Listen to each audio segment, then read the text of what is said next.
You may wonder who were the people behind the building of our nation's equality. Well, today you will learn of one.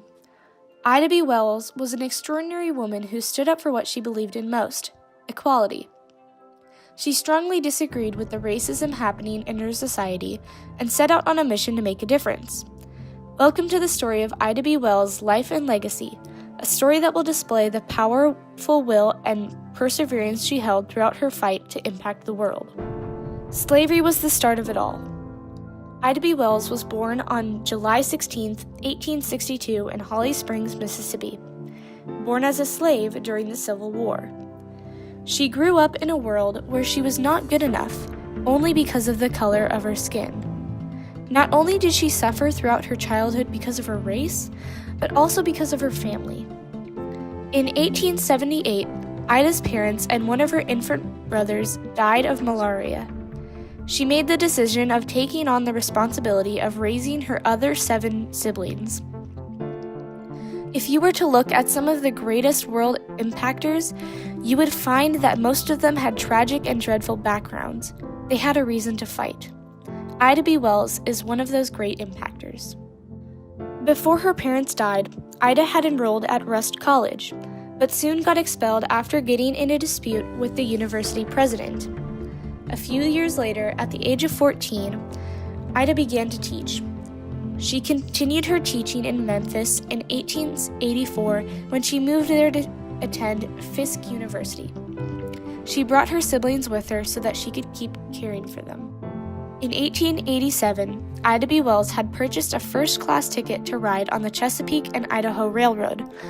Even though she had purchased a ticket, she was approached by a conductor and asked to move to the colored-only section.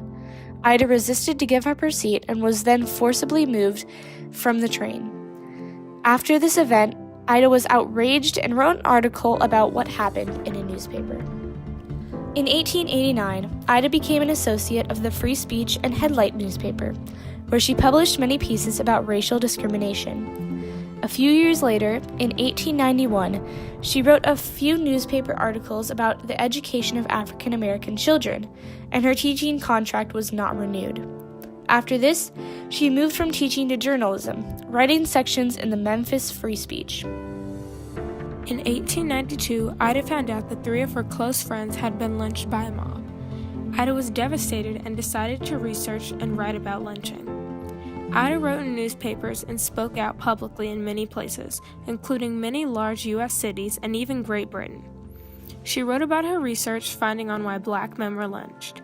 She did not believe in the stories why some black men were lynched and began to investigate a few cases.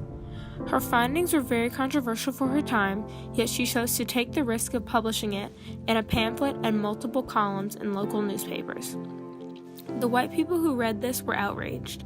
They burned the press and formed a mob to drive her out of Memphis. Ida was receiving too many threats, so she decided to move to Chicago, Illinois. Ida soon joined the boycott of the World's Columbian Exposition in 1893. 2 years later, in 1895, Ida married Ferdinand L. Barnett, making her Ida B. Wells Barnett. Although they had 4 children together, this did not stop Ida from her activism. After being the secretary of the National Afro-American Council for 7 years, she participated in the Niagara Movement and the founding of the National Association for the Advancement of Colored People, or the NAACP.